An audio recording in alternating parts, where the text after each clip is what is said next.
खेर हामीहरू परमेश्वर वचन दानियलको 11 अध्याय 17 पद हामी हेर्नेछौँ। 17औं पदमा हामी पाउँदछौँ 11 अध्यायको 17औं पदमा कि अनि आफ्नो सारा राज्यको शक्तिसित र आफ्नो साथमा सिधा चालकाहरू लिएर त्यसले भित्र पस्नलाई आफ्नो अनुहार फर्काउनेछ र यस्तै गर्नेछ अनि त्यसले यसलाई स्त्रीहरूकी छोरी दिनेछ र त्यस छोरीलाई नाश गर्न निम्ति, तर त्यो छोरी त्यसको पक्षमा उभिने छैन, न त त्यसका निम्ति नै केही हुनेछ।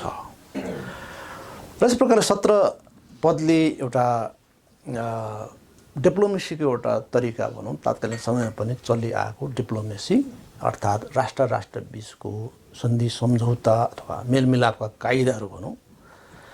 त्यसको एउटा कायदा हामी के देख्छौँ भन्दाखेरि सिरियाका राजाले आफ्नै छोरीलाई मिश्रका राजाका लागि दिएका छन्, ताकि सिरिया र मिश्र देश बीचको जुन लामो समयसम्म जुन प्रतिद्वन्द्विता अथवा चाहिँ जुन किसिमको चाहिँ शत्रुता हो त्यो चाहिँ मेटियोस्।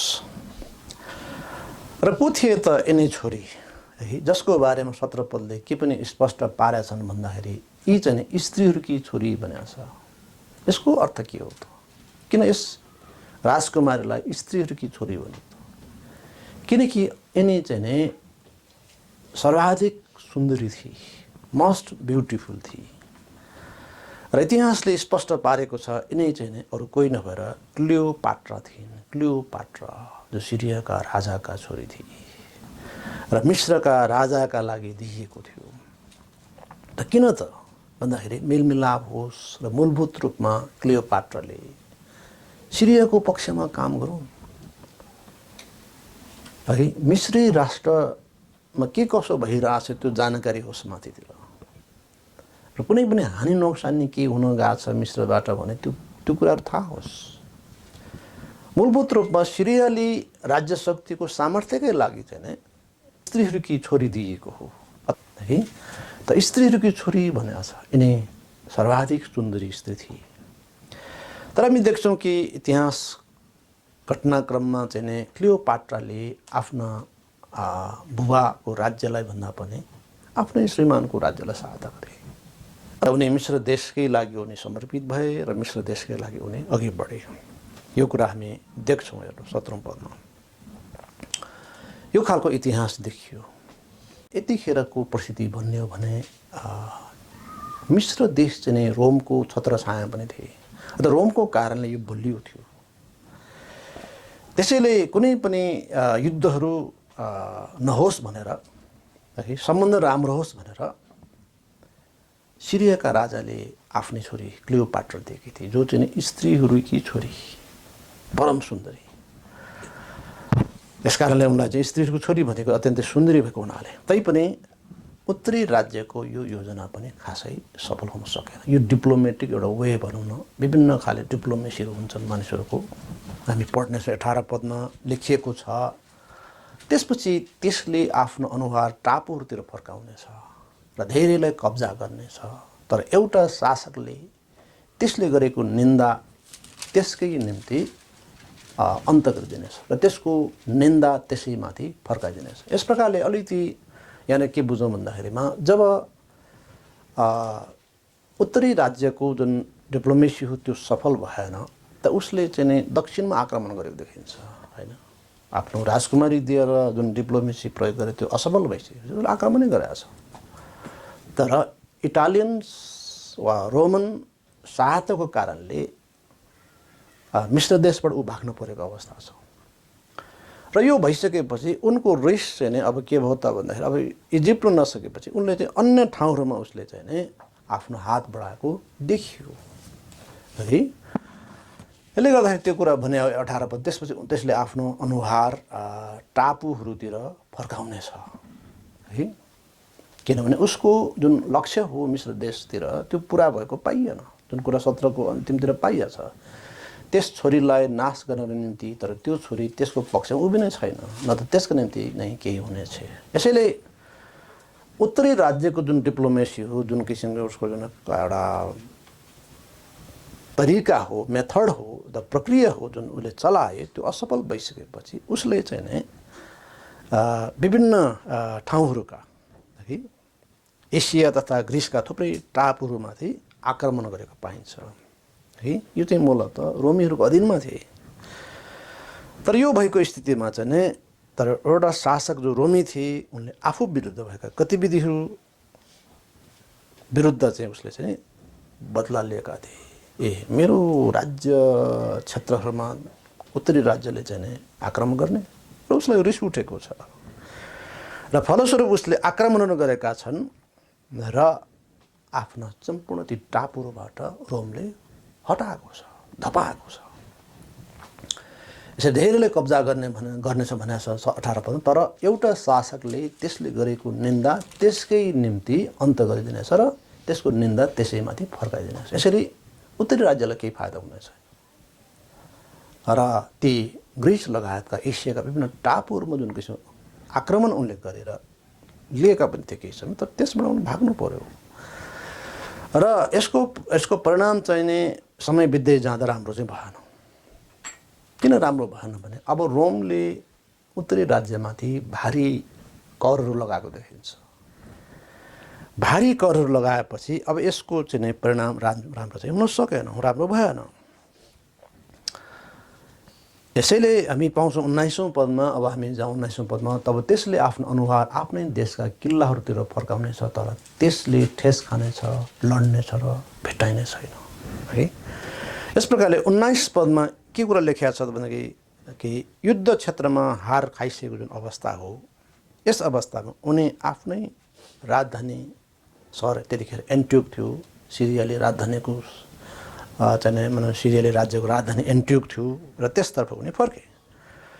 यसरी उनी युद्धको कारणले उनी भारी चाहिँ के थियो त भन्दाखेरिमा भारी ऋणमा परेका थिए, आर्थिक चपेटमा परेका थिए। किनकि रोमले उसलाई अथवा उसमाथि भारी कर चढाएका थिए, कर लगाएका थिए र चाहिँ 19 पदमा त्यो प्रकारले उल्लेख गरेको छ र भारी कर चाहिँ नै लगाइने छ। र यस क्रममा इतिहासले के देखाउँछ भन्दाखेरि उनी चाहिँ नै आफ्नो राज्यमाथि परेको जुन करको भार हो त्यसबाट उन्मुक्त हुनलाई उनी आफ्नो प्रान्तबाट मन्दिरलाई लुटेको देखिन्छ। त्यतिखेर मन्दिरहरू धेरै धनाढ्य थिए, सुन चाँदीका भण्डारहरू, पैसाका भण्डारहरू हुन्थे र भनिन्छ कि उनी त्यस प्रकारले आक्रमण गर्न जाँदा त्यहाँका स्थानीय जनताले उनलाई मारे। र 19 पदको अन्तमा तपाईँ पाउनुहुन्छ तर त्यसले ठेस खानेछ, लड्नेछ र भेटाइने छैन भनेछ। अनि स्थानीय जनताले कहाँ लगेर पुरै कसैलाई थाहा भएन। र तपाईँ 20 पद हेर्नुहोस्। तब त्यसको ठाउँमा अर्को एकजना कर उठाउने चाहिँ राज्यको महिमामा खडा हुनेछ, तर केही दिनभित्र त्यो नाश हुनेछ, रिसमा होइन। तर केही दिनभित्र नाश हुने, रिसमा होइन, लडाइँमा पनि होइन। यसरी कर उठाउने एन्टियोकस महानका जेठा छोरा थिए। अब जुन सिरियाली वा उत्तरी राज्यको कुरा हामीले गऱ्यौँ, त्यसले चाहिँ नै आफ्नो छोरी दिए मिश्रका राजालाई, त्यसमा असफल भए, आक्रमण गर्न गए, तर उनी त्यसमा असफल भए। त्यसपछि उनीहरूले रोम अन्तर्गत रहेका ती सामुद्रिक टापुहरू जहाँ रोमको धेरै चाहिँ सैन्य शक्तिहरूको उपस्थित थिएन, तिनलाई आक्रमण गरेर जिते पनि तर पछिबाट लखेटिए। त्यति मात्र होइन, उत्तरी राज्यमाथि उसले भारी कर लगाए। अब त्यो कर त तिर्नु पर्यो हैन। यसर्थ आफ्नो पिताजीले अर्थात् एन्टियोकस महानका जुन किसिमको पालामा जुन किसिमको युद्धमा हार्ने काम भयो र अब आफ्नो राज्यले रोमलाई पैसा तिर्नु पर्यो, भारी कर तिर्नु पर्यो। त्यसकारण यिनले चाहिँ आफ्नो जनता बिचमा धेरै करहरू उठाए। त्यसकारण यिनलाई चाहिँ त्यो किसिमले भनिया छ, 20 पदको सुरुमा लेखेको छ। अनि त्यसको ठाउँमा अर्को एकजना कर उठाउने चाहिँ उनी कर उठाउनेको रूपमा चिनिएको छ। उनी एन्टियोकस महानका चाहिँ को थिए त जेठा छोरा थिए। उनी चाहिँ बुवाको चाहिँ शेखापछिको उत्तराधिकारी थिए। उनले रोमलाई कर तिर्न जनताबाट भारी कर उठाएका थिए। पछिबाट उनी पनि मारिए। यसरी जनताले अधिक कर लगाउँदा शासक पनि खतरामा पर्छन्। यो किसिमको भएको हो। त्यसकारणले रिसमा होइन, लडाइँ पनि होइन, उनी काहीँ कतै चाहिँ कसैको लडाइँमा पऱ्यो भने मरेको होइन। यस प्रकारले उनी पनि सिधाइए, भित्रैबाट उनलाई सिधाइए। त्यसपछि इन्ट्रेस्टिङ कुरो हामी 21 पदबाट सुरु भएको हामी पाउँछौँ। यस अगाडि हामीले दानियल 8 पनि हेरेका थियौँ। एउटा व्यक्तिको बारेमा, एउटा सानो सिंहको बारेमा हामीले हेरेका थियौँ। त्यो बडो विशिष्ट हुनेछ, विशेष हुनेछ भन्ने कुरा हामीले हेरेका थियौँ। यो सन्दर्भ यहाँ जोडिया छ। अनि त्यसको ठाउँमा एक तुच्छ मानिस खडा हुनेछ, जसलाई तिनीहरूले राज्यको इज्जत दिने छैनन्, तर त्यो शान्तिपूर्वक भित्र पस्नेछ र चिप्लो घसाइहरूद्वारा राज्य हात पार्नेछ। स्वाभाविक रूपले राजाका छोरा वा जेठा छोरा राजा हुन्थे। त्यसरी एन्टियोकस महानको पालापछि उनको छोरा सेलुकस फिलोपाटर राजा भएका थिए। तर उनी मारिएपछि अब उनको छोरा हुनुपर्नेमा उनका भाइ है, उनको भाइको चाहिँ यहाँनिर वर्णन सुरु भएको छ कि जुन कुरा हामीले अघिबाट पनि हेरेका थियौँ। इपिफानसको बारे हामीले हेरेका थियौँ। एन्टियोकस इपिफानसको कुरा हामी हेर्दैछौँ। अब एन्टियोकस फिलिप इपिफानस चाहिँ नि एन्टियोकस महानका चाहिँ नि अर्को छोरा हो। तर उनी त्यस समयमा मिस्र देशमा देखिन्छ, माने रोममा देखिन्छ। रोमसँग उसले केही कुरा मिलाएका छन्, त्यहाँ तिर्नुपर्ने करहरू के कसरी उसले मिलाए। अब उनी आफ्नो देश फर्केका छन् बडो डिप्लोमेटिक रूपमा है। त उनलाई कुनै महत्त्व त थिएन, किनभने राज सिंहासनको उत्तराधिकारी हुनु पर्दैन थियो।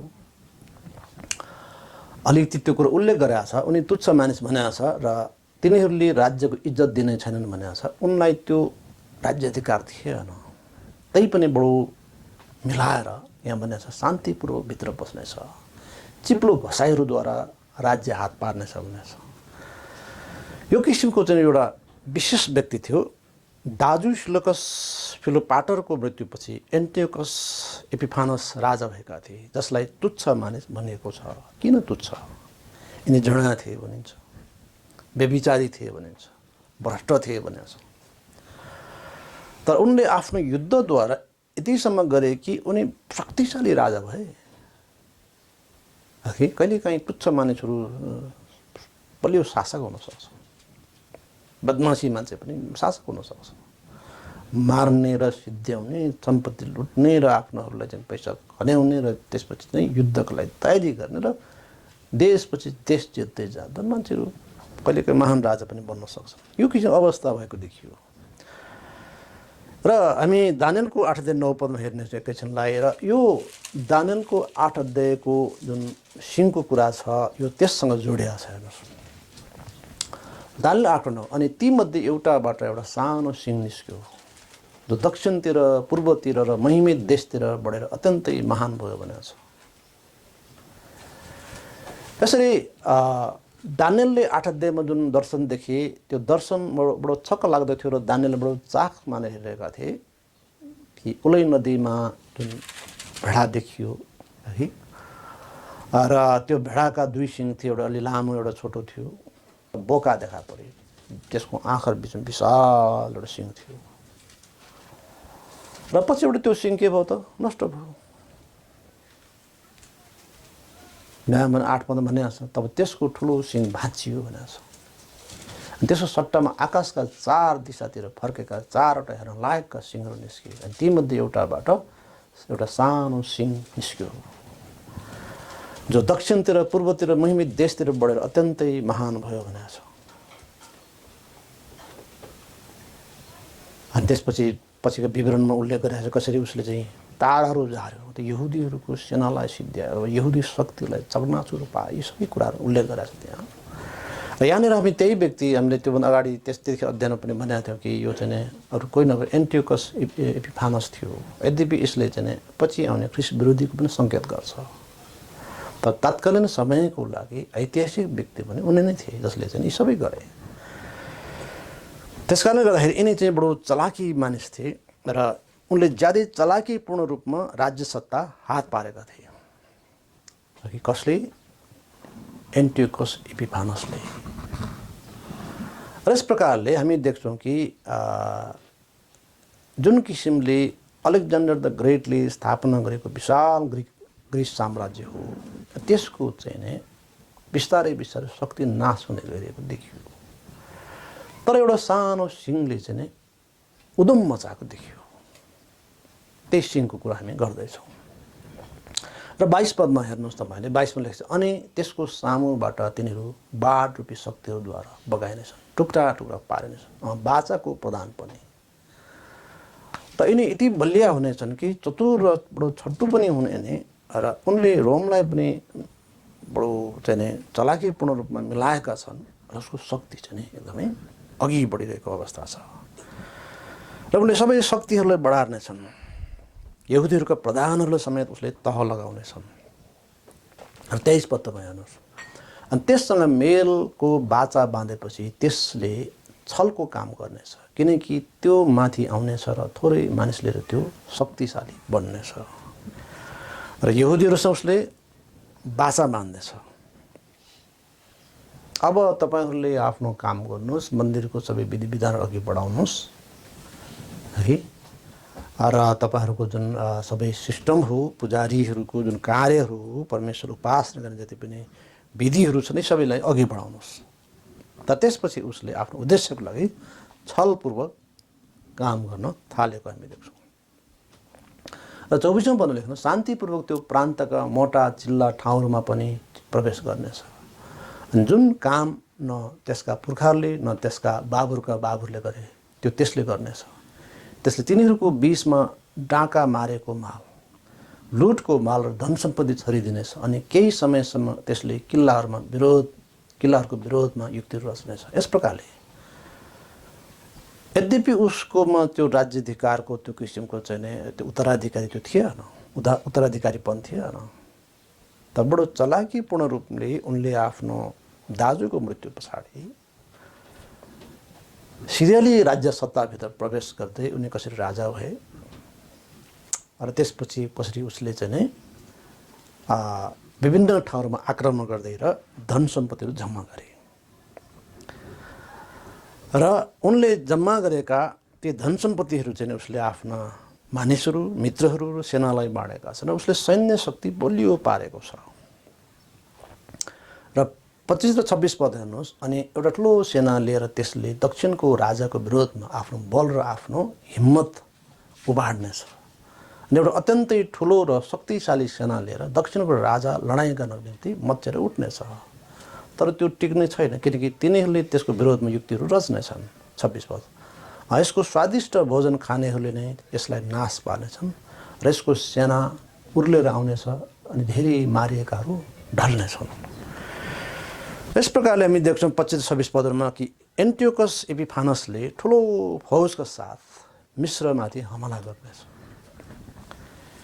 र उनले चलाकीपूर्ण रूपमा मिश्रमा प्रवेश गर्छ। यो बडो चलाकीपूर्ण मान्छे हो। मानौँ कि एउटा मेलमिलापको सङ्केत गर्दै उनी पसेका थिए, हामी लडाइँ गर्न आएका, तर पछि पछाडि भयङ्कर ठुलो फौज आइरहेका थिए, र यो सबै अब स्थिति जानेर मिश्री राजा भागे, र यसपछि ठुलो सङ्ख्या मिश्री फौज मारिए। अब हेर्नुहोस् 11-27 पद, अनि यी दुवै राजाका हृदयहरू खराबी गर्नपट्टि झुकेका हुनेछन्, अनि एउटै टेबलमा बसेर तिनीहरू झुट बोल्नेछन्। तर यो कुरा सफल हुने छैन, किनकि तोकिएको समयमा अन्त आउने नै छ। र यो प्रकारले देख्छौँ कि हामीहरू कि कुनै तरिकाले मिश्री राजा टलेमी फिलोमिटर चाहिँ सिरियली राजा एपिफानसको अधीनमा पुगेका थिए। उनको क्याप्चरमा परेका थिए, वास्तव उनको दरबारमा राखिएका थिए। ती दुवै सँगै खान्थे, तर पनि होइन एकअर्कालाई हाँस्थे, हाई हेलो भयो, तर हृदयले होइन। तर उनीहरू एक अर्का विरुद्ध षड्यन्त्र रच्थे। त्यो किसिमको अवस्था भएर अघि बढिरहेको थियो। र 28 पदमा हामी पाउँछौँ दानिएल 11:28, तर तब प्रशस्त धन सम्पत्ति लिएर त्यो आफ्नो देशमा फर्कनेछ, अनि त्यसको हृदय पवित्र बाचाको विरुद्धमा हुनेछ, अनि त्यसले काम गर्नेछ र आफ्नो देशमा फर्कनेछ। मिश्र देशमा चाहिँ उनीहरू एकै टेबलमा उसले क्याप्चर गरेको दरबारमा उनी बस्छन्। मिश्री राजालाई पनि उसले आफ्नो नियन्त्रण राखेको हुन्छ। उनीहरू दुवै सँगसँगै हाँस्छन्, सँगै खान्छन्, तर हृदयमा उनीहरू एकअर्का विरुद्धमा काम गर्छन्। र अब एपिफानस फर्कने क्रममा ठुलो मात्रामा धन सम्पत्ति लिएर आफ्नो देश जान्छन्। यो किसिमको अवस्था भएको हो। एन्टियोकस एपिफानसले ठुलो मात्रामा धन सम्पत्ति लिएर आफ्नो देश फर्कनेछन् र 29 पदमा तपाईँ हेर्नु, तोकिएको समयमा त्यो फर्कनेछ र दक्षिणतिर आउनेछ, तर यो पहिलो जस्तो हुने छैन र न पछिल्लो जस्तो हुनेछ। र फेरि पनि एपिफानस ठुलो सैन्य बलका साथ दक्षिणमा जान्छन्, मिश्र देश प्रवेश गर्छन् कि जुन चाहिँ सिरियली राजाहरूको मिश्र देशमाथिको तेस्रो भीषण आक्रमण थियो। उनको आफ्नै पाला कुरा गर्ने भए यो दोस्रो आक्रमण चाहिँ भीषण आक्रमण थियो। यो किसिमले चाहिँ अघि बढे, तर उनी आफ्नो उद्देश्यमा यतिखेर भने सफल भएनन्। यो अभियान पहिलो अभियान जस्तो हुन सकेन। र तपाईँ 30 पद हेर्न सक्नुहुन्छ र 30 पदमा आएको छ, अनि किनकि कित्तिमका जहाजहरू त्यसको विरोधमा आउनेछन्, यसैले त्यो दुखित हुनेछ र फर्कनेछ, अनि पवित्र बाचाको विरोधमा क्रोधित हुनेछ अनि काम गर्नेछ र त्यो फर्कनेछ, अनि पवित्र बाचा त्याग्नेहरूमाथि ध्यान लाउनेछ। त भयो के त, मिश्री राजा अझै पनि कमजोर थियो सिरियाली राजाहरूको तुलनामा, सिरियाली राज्य सत्ताको तुलनामा। तर भयो के त भन्दाखेरि मिश्र देश चाहिँ अझै पनि रोमी संरक्षणमा उभिएका थिए, अथवा उसको पछाडि रोम शक्ति थियो। यसैले मिश्री राजाको अनुरोधमा रोमी सैन्य बल आफ्नो जहाजका साथ अघि बढेर एन्टियोकस एपिफानस विरुद्ध मोर्चाबन्दी लाउँदाखेरि एपिफानस पराजित भए। त उनी पराजित भएको जुन किसिमको दुःखद कुरा थियो, र त्यसको झोकमा उसले चाहिँ के गरे त, उसले यहुदीहरूलाई आक्रमण गरे, धेरैलाई मारिदिए, बाचा पनि तोडिदिए र नियमित बलिदानहरू पनि रोकिदिए। यस्तो चाहिँ घटना हुने कुरा उल्लेख भएको थियो। यसरी 30 पदको अन्तिममा भनेको छ भित्र, अनि पवित्र बाचाको विरोधमा क्रोधित हुनेछ अनि काम गर्नेछ, अनि त्यो फर्कनेछ र पवित्र बाचा त्याग्नेहरूमाथि ध्यान लगाउनेछ। यस प्रकारले उनले चाहिँ अब यहुदामाथि डरलाग्दो रूपमा व्यवहार गर्नेछ र यो किसिमले यहुदीहरूको चाहिँ उसले फेरि पनि समस्या ल्याउने काम गर्नेछ। र 31 पदमा लेखिएको छ, अनि शक्तिहरू त्यसको पक्षमा खडा हुनेछन्, अनि तिनीहरूले त्यो किल्ला रूपी पवित्र स्थानलाई शुद्ध पार्नेछन् र दिनहुँ चढाइने बलिदान हटाइदिनेछ, अनि तिनीहरूले त्यो घृणित वस्तु स्थापित गर्नेछन् जसले उजाड पार्दछ। यसरी उनले चाहिँ नै यहुदीहरूको जुन विधि हो, नियमित बलिदान हो, त्यसलाई रोकिदिनेछ। र जुन कार्य चाहिँ वास्तवमा ख्रिस्ट विरोधीले गर्ने कार्य थियो, र ख्रिस्ट विरोधीले गर्ने कार्यको एउटा पूर्व अभ्यास जस्तै यो थियो। यसरी एन्टियोकस एपिफानसले यरुसलेममाथि आक्रमण गरी मन्दिर र पुजारीगिरीलाई रद्द गरे र दैनिक बलिदान रोके। ठुलो सङ्ख्यामा यहुदीहरूलाई बन्दी तुल्याए। यो ख्रिस्ट विरोधीको चाहिँ के थियो त, चित्रण थियो। यो किसिमले चाहिँ अघि बढेको हामी पाउँछौँ। र त्यसपछि 32 अनि 33 पद पढ्नुहोस्। अनि त्यसको बाचाको विरोधमा दुष्ट काम गर्नेहरूलाई चिप्लो घसी भ्रष्ट पार्नेछ। तर जुन मानिसहरूले आफ्ना परमेश्वरले चिन्दछन् उनीहरू बलवान हुनेछन् र बहादुरी गर्नेछन्। यस प्रकारले प्रभुका जनहरूलाई एउटा ठुलो सङ्कटको समय हुनेछ। तैपनि प्रभुका जनहरू चाहिँ आत्मिक रूपमा ती सबै परिस्थितिमा पनि खडा हुनेछन्। जुन मानिसहरूले आफ्ना परमेश्वरले चिन्दछन् उनीहरू बलवान हुनेछन् र बहादुरी गर्नेछन्। यसरी सङ्कटको दिनमा प्रभुको जनहरू नै हुन् जो स्थिर रहन्छ, खडा हुन्छ। उनीहरू हुन् जसले सङ्कट दिन उहाँलाई पुकार्छन्। यहुदीहरूको माझमा भारी सतावट आउँदा तर यहुदीहरूको बिचमा बलिया विश्वासीहरू पनि खडा हुनेछन्, त उनीहरू अस्तव्यस्त हुने छैनन्। र त्यस्तै गरी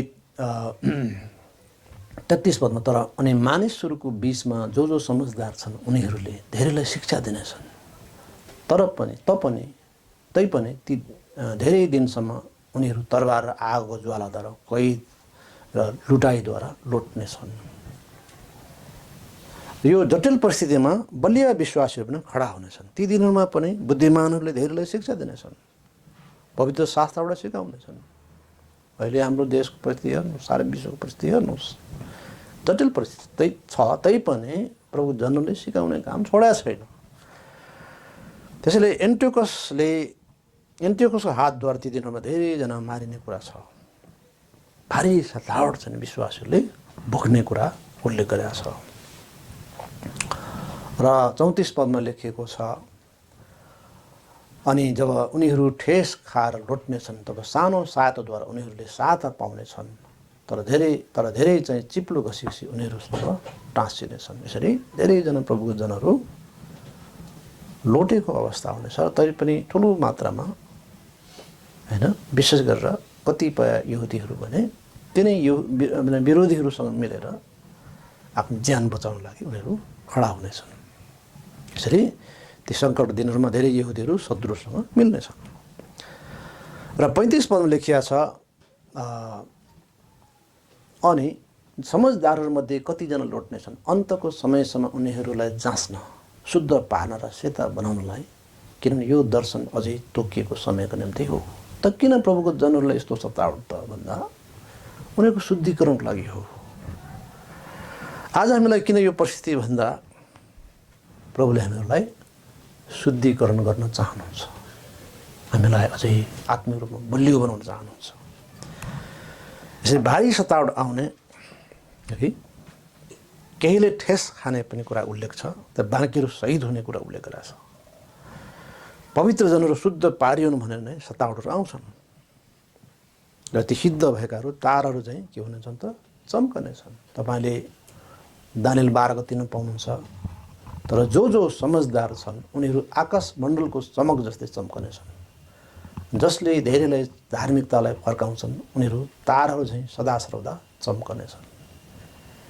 यसैले परमेश्वरको जनहरू धेर थोर सङ्ख्यामा जहिले पनि थिए। कतिपय एलियाहरूलाई लाग्न सक्छ म मात्रै बाँकी छु, अरू संसारले चाहिँ सारा यहुदीहरूले सारा प्रभुको जनहरूले प्रभुलाई छोडे। तैपनि प्रभुले भन्नुभयो मेरो लागि मैले धेरै सङ्ख्यामा बचाइराखेको छु। त प्रभुले आफ्नो जनहरूलाई चिन्नुहुन्छ। यसरी भारी सतावट चाहिँ प्रभुको जनहरूको लागि के हो त खारिनका लागि हो, र यो एउटा प्रभुको निम्ति महिमा हुने अवसर हो। 36 पदमा लेखेको छ, अनि त्यस राजाले आफ्नै इच्छाअनुसार गर्नेछ, अनि त्यसले आफूलाई उचाल्नेछ र आफूलाई हरेक ईश्वरभन्दा महान तुल्याउनेछ, अनि ईश्वरहरूका परम ईश्वरको विरोधमा ताजुब लाग्ने कुराहरू बोल्नेछ।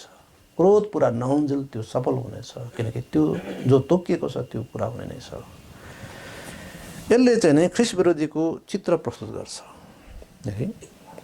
यो 70औं हप्तामा हुने घटनाको यसले सङ्केत गर्दछ। एन्टियोकस एपिफानस जो उत्तरका राजा हुन्, उसले ख्रिस्ट विरोधीको चित्रण प्रस्तुत गर्दछ। यो अन्तिम दिनहरूको सम्बन्धमा भविष्यवाणी हो। उनी आफूलाई उचाल्ने र स्वेच्छाचारी राजा हुनेछ। र तपाईँले 37 पद हेर्नुहोस्, 37 पद लेखेको छ, अनि त्यसले आफ्ना पिता पुर्खाहरूका ईश्वरहरूलाई न स्त्रीहरूको चाहना जान्नेछ, न कुनै ईश्वरलाई नै मान्नेछ, किनकि त्यसले आफूलाई सबैभन्दा महान तुल्याउनेछ। यसै ख्रिस्ट विरोधीले पुर्खाहरूको समयदेखि नै मान्दै आइरहेको कुनै पनि देवी देवतालाई उसले वास्ता गर्ने छैन। निकै नौलो देवतालाई मानेको देखिन्छ हैन। तात्कालीन समय यिनै मेडिटेरेनियन सी वरिपरि घुम्या छ, र ख्रिस्ट विरोधी त्यही वरिपरिबाट आउने जस्तो देखिन्छ। त त्यस वरिपरि नमानिएको अनौठो देवतालाई मानेको देख्छ। हुनसक्छ साउठो देवता जसले मान्दै आइरहेछ ती कुरालाई मान्ने छैनन् भनेछ। यसकारण यो बडो अनौठो कुरा हो। यसरी ख्रिस्ट विरोधीले पुर्खाहरूको समयदेखि मान्दै आएको देवी देवतालाई वास्ता गर्ने छैन, किनभने विवाहहरू रोक्ने देखिन्छ है कि वैध रूपमा विवाहद्वारा स्त्रीहरूसँगको सम्बन्धलाई उसले मान्ने छैन, र उसले आफूलाई सर्वेसर्वा मान्ने छ। आफू नै ठुलो हो, र उसले चाहिँ आफूलाई सर्वेसर्वा बनाउने छ, अरू सबै कुनै पनि यस्तो कुरालाई वास्ता गर्ने छैन। ख्रिस्ट विरोधीको ठ्याक्कै आचरण त्यो देखिन्छ। ख्रिस्ट विरोधी मोज मस्ती गर्ने, स्त्रीहरूसँग विवाह गर्ने, यस्तो कामहरू गर्ने चरित्रको देखिन्न। बडो कठोर, कसै कुरा उसले सुन्दैन, कहीँ कतैको भनसुन उसलाई काम लाग्दैन। बडो कठोर त्यो खिचको लिडरसिप देखिन्छ। दोस्रो थेसलोनिके 2:4 लेखेको छ यिनको बारेमा। दोस्रो थेसलोनिके 2:4 ख्रिस्ट विरोधीको बारेमा कि यहाँ लेखिया छ दोस्रो थेसलोनिके 2:4 त्यसले विरोध गर्छ र सबै ईश्वर भनिने अथवा पूजा गरिने भन्दा माथि आफूलाई उचाल्छ। यहाँसम्म कि म नै परमेश्वर हुँ भन्ने कुरा देखाउँदै त्यो परमेश्वरको मन्दिरमा परमेश्वर चाहिँ बस्छ। अघिका कुनै पनि देवताहरूले मान्दैन। कुनै महान हुँदाहुँदा यहुदीहरूका परमेश्वर, सारा सृष्टिकर्ता परमेश्वरलाई पनि उसले मान्ने छैन। र 38 पदमा लेखिएको छ 11:38 तर उहाँको सट्टामा त्यसले किल्लाहरूको ईश्वरलाई आदर गर्नेछ अनि जुन ईश्वरलाई त्यसका पिता पुर्खाले जान्दैनथे त्यही ईश्वरलाई त्यसले सुन, चाँदी, बहुमूल्य पत्थर र मनोहर वस्तु चढाएर आदर गर्नेछ। किल्लाहरूको देवता भनेको छ, त्यो भने शक्ति देवता हो। शक्तिको उनी भक्त हुनेछ। शक्ति देवलाई उसले पुज्नेछ र शक्तिको निम्ति उसले सबै धन सम्पत्तिहरू अथवा प्रशस्त मात्रामा धन सम्पत्तिहरू खर्च गर्नेछ। यो प्रकारले ख्रिस्ट विरोधीको एउटा गजबको चित्र यहाँ प्रस्तुत भएको छ। आउनेवाला ख्रिस्ट विरोधी वा फल्स क्राइस्ट, जसले आफ्नो क्राइस्ट भन्छ, मसिह भन्छ, तर उनी चाहिँ फल्स हो र उनको चरित्र यसले प्रस्तुत गरिरहेछ। र 39औं पदमा हामी पाउँछौँ अनि त्यस पराई ईश्वरको साथमा त्यसले अत्यन्तै दृढ किल्लाहरूसँग व्यवहार गर्नेछ, जसले त्यसलाई स्वीकार गर्नेछ, त्यसको महिमा त्यसले बढाइदिनेछ अनि त्यसले तिनीहरूलाई धेरै माथि शासन गर्ने तुल्याउनेछ र फाइदाको निम्ति देश बाँड्नेछ। उसको साथ दिनेहरूलाई उसले प्रशस्त अधिकार दिन्छ, महिमा दिन्छ, धेरै राज्यहरूको अधिकार दिन्छ उसले। त्यो खालको व्यक्ति यिनी हुनेछ। र अब 40 पददेखि हामी हेर्छौँ 40 पददेखि खण्डमा अनि अन्तको समयमा दक्षिणको राजाले त्यसलाई घचेट्नेछ अनि उत्तरको राजा रथहरू, घोडाचढीहरू र धेरै जहाजहरू लिएर यसको विरोधमा आँधी चाहिँ आउनेछ र ती देशहरूमा पस्नेछ, उर्लेर आउनेछ र अघि बढ्नेछ अनि त्यो महिमित देशमा पनि पस्नेछ अनि धेरै देशहरू पतित हुनेछन् र यिनीहरू चाहिँ त्यसको हातबाट उम्कनेछन्। एदम र मोआब अनि अम्मोनीहरूका प्रधानहरू अनि त्यसले देशहरूमाथि आफ्नो हात बढाउनेछ अनि मिश्र देश उम्कने छैन, तर सुन र चाँदीका बहुमूल्य वस्तुहरूमाथि अनि मिश्रका सबै धन सम्पत्तिहरूमाथि त्यसले अधिकार जमाउनेछ अनि लोभीहरू र कुशीहरू त्यसका पाइलाहरूमा हुनेछन्। यसरी उसले जित्दै जान्छ। दक्षिणको राजाको आक्रमणपछि उत्तरको राजा ख्रिस्ट विरोधी ठुलो शक्तिका साथ अघि बढ्नेछ। यही समयमा उनी सुन्दर देशमा प्रवेश गर्नेछ अथवा महिमित देश भनेको छ, इजरायललाई महिमित देश भनेको छ र त्यहाँ नै उसले आफूलाई पवित्र स्थानमा बसाल्नेछ। र एउटा महत्त्वपूर्ण कुरा के छ यसमा भन्दाखेरि कति राज्यहरू उसले छुने छैन। भर्खर हामीले पढ्यौँ एदोम, मोआब, हैन, अम्मोनीहरूका प्रधानहरू, हालको जुन जोर्डन राष्ट्र भनौँ र प्रकाश पुस्तकमा जुन युद्ध भयो, भयङ्कर डरलाग्दो युद्ध कि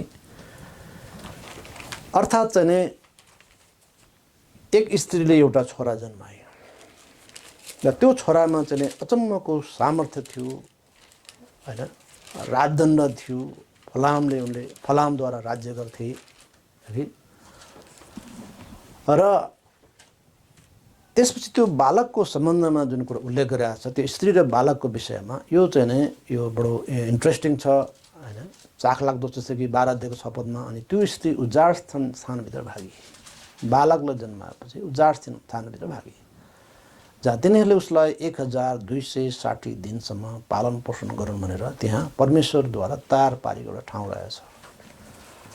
त्यो स्त्रीले चाहिँ इस्रायल जनाउँछ। तर त्यो महासङ्कटको समयमा अर्थात् ख्रिस्ट विरोधीको त्यो डरलाग्दो शासनकालमा कोही राज्य नउम्केको अवस्थामा इस्रायलले कहाँ चाहिँ बस्ने ठाउँ पाए त? कहाँ गएर त उनीहरू सुरक्षित भए त? अथवा ती इस्रायलीहरू जसले मुक्ति पाएका थिए वा प्रभुको जनहरू थिए, प्रभुको भयमान थिए, हैन, त्यो समूह चाहिँ कहाँ गएर बस्यो त भन्ने प्रश्न हुन्छ। उजाड स्थानमा भनेको छ र साथै दानियलमा हेर्दाखेरि केही भूभागहरू यस ख्रिस्ट विरोधीले छुने छैनन्। एदोम, मोआब, अम्मोनीहरूका क्षेत्रहरू भनेको यो मूलतः आजको जोर्डन हो। यसर्थ धेरै सम्भावना के छ त भन्दाखेरि त्यो बेला चाहिँ नै इस्राएलीहरूको जुन बाँकी रहेको जुन भाग हो, प्रभुको भय मान्नेहरूको जुन समूह हो, तिनले चाहिँ जोर्डनमा शरण पाउने जस्तो देखिन्छ। तर ख्रिस्ट विरोधीको जोर्डनसँग राम्रो सम्बन्ध भएको होला, त्यो अवस्थामा जोर्डनमाथि आक्रमण गरेको देखिँदैन। अर्थात् 3.5 वर्षका लागि त्यस स्त्रीको लागि एउटा बस्ने ठाउँको प्रबन्ध परमेश्वरले गर्नुभएको हो। बडो रहस्य कुराहरू प्रभुले देखाउनु भएको छ। र हामी देख्छौँ कि 44औं पदमा अब आएर 44औं पदमा तर पूर्वबाट र उत्तरबाट आएका खबरहरूले त्यसलाई विचलित पार्नेछन्। यसैले त्यो अत्यन्तै क्रोधित भएर नाश गर्न र धेरैलाई बिल्कुलै खतम पार्न निस्कनेछ। चारैतिरबाट चाहिँ नै विभिन्न चाहिँ नै हल्लाहरूले सुन्नेछ। त्यसले उसलाई विचलित पार्नेछ, अत्यन्त रिसाउने पनि छ। तर 45 पदले भनेको छ कि यद्यपि चारैतिरबाट आउने सैनिक समाचारले उनलाई तर्साउनेछ, उनको विजयपछि विश्वको अरू भागका सैन्य शक्ति ऊ भएतिर अघि बढ्नेछ। यो किसिमको चाहिँ नि बडो लडाइँको मान्छे हो नि, अनि शक्ति देवलाई पुज्ने व्यक्ति हो। उसलाई शक्ति चाहिए, अरू कुनै कुरा चाहिए, अरू कुनै उसको कुनै कुरामा उसको चाहिँ रुचि छैन। न मौजमजामा छ, न रमाइलो कुराहरूमा छ है। तर उनी शक्तिको पूजक थिए। अरूले मार्न र मार्दै जान उनी सधैँ सक्रिय भइरहन्थे। अब अन्तमा 45 पद लेखेको छ, अनि त्यसले आफ्नो दरबार रूपी पालहरू समुद्रहरूको बीचमा महिमित पवित्र पर्वततिर टाङ्नेछ। तैपनि त्यो आफ्नो अन्तमा आइपुग्नेछ अनि कसैले त्यसलाई सहायता गर्ने छैन। उसले चाहिँ नि छायानुरूप उसले गर्छ र उसले ठाउँ ठाउँमा आफ्नो राज्य विस्तार गर्छ, अधिकार उसले विस्तार गर्छ। तर जब उसको अन्तको समय आउँछ तब कसैले उसलाई छेक्न सक्दैन भने उसलाई बचाउन सक्दैन। यसैले उसले आफ्नो सैन्य शिविर मृत सागरदेखि भूमध्य सागर लगाएर सम्पूर्ण इस्राएलमा तैनात गर्नेछ। उसको फौजले पुरै देश ढाक्नेछ। तर उसलाई ख्रिस्टको सामर्थ्यदेखि कसैले बचाउन सक्ने छैन है। तपाईँ दोस्रो थिस्सलुनिकेको 2:8-12 हेर्नुहोस्, उनको बारेमा अर्थात् ख्रिस्ट विरोधीको बारेमा त्यहाँ उल्लेख भएको छ कि यिनै चाहिँ जब समय आउँछ नष्ट गरिन्छ, यिनी कहीँ कतैबाट उम्कन सक्ने अवस्थामा हुने छैनन्। दोस्रो थिस्सलुनिके 2ले उनको बारेमा लामो विवरण दिएको छ। 8 पद लेखेको छ, अनि तब त्यो अधर्मी प्रकट हुनेछ जसलाई प्रभुले आफ्नो मुखको आत्माले नाश पार्नुहुनेछ र आफ्नो आगमनको तेजले भस्म पार्नुहुनेछ। त्यसको आगमन चाहिँ शैतानको कार्यअनुसार सबै सामर्थ्य चिन्हहरू झुटा चमत्कारको साथमा हुन्छ।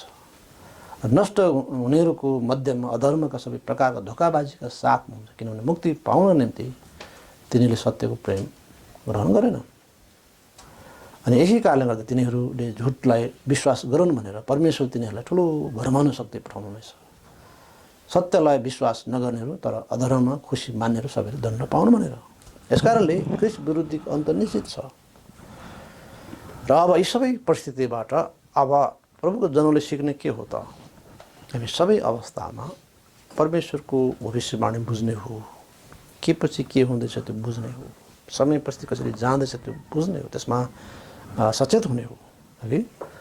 यसो भएको हुनाले हामी देख्छौँ कि परमेश्वरका जनहरूले सबै खाले परिस्थितिमा खडा हुनुपर्छ, उहाँको वचनलाई हेर्नुपर्छ र भविष्यवाणीका वचनले हामीहरूलाई स्थिर पार्छ, हामीलाई समझदार बनाउँछ कि कुन परिस्थिति कसरी जिउने हो। यसकारणले यो जुन व्यक्ति एन्टियोकस इपिफानसको बारे जो उल्लेख गरेको छ, यिनले यो प्रकारले एउटा जुन सानो सिंह हो दानियल 8 अनुसार, तर यसले बडो गजबसँग काम गर्छ र इस्राएलसँग बढी यो जोडिया छ। अर्थात् इस्राएल विरुद्धका यसका हातहरू डरलाग्दो हुनेछ। तर यसले चाहिँ ख्रिस्ट विरोधीको पनि चित्र दिँदछ र ख्रिस्ट विरोधी जो आउनेवाला हो, फल्स क्राइस्ट हो मूलतः, र उनले कसरी परमेश्वर जनहरूलाई है यहुदीहरूको बिचमा भएका विश्वासीहरूलाई साथै अरूहरूको बिचमा पनि जति विश्वासीहरू छन् ती सबैलाई यिनले बडो भयानक रूपमा सताउनेछन्। तर यी सबै बिचमा प्रभुको जनहरू स्थिर हुनेछन् जो अन्तसम्म खडा हुन्छ तिनले चाहिँ नै विजय प्राप्त गर्छन्। प्रभुको महिमा हुन्छ। हामी यसर्थ यस दिनहरूमा जसरी हामी सेरोफेरो अथवा वातावरण हेरिरहेका छौँ, जटिल छ, तैपनि हामी यी सबै अवस्थामा हामी खडा हुने हो। प्रभुको इच्छा यही हो, हामी खडा हुन आवश्यक छ र प्रभुलाई हामीले महिमा दिनु आवश्यक छ यी सबै परिस्थितिमा। हुन्छ, हामी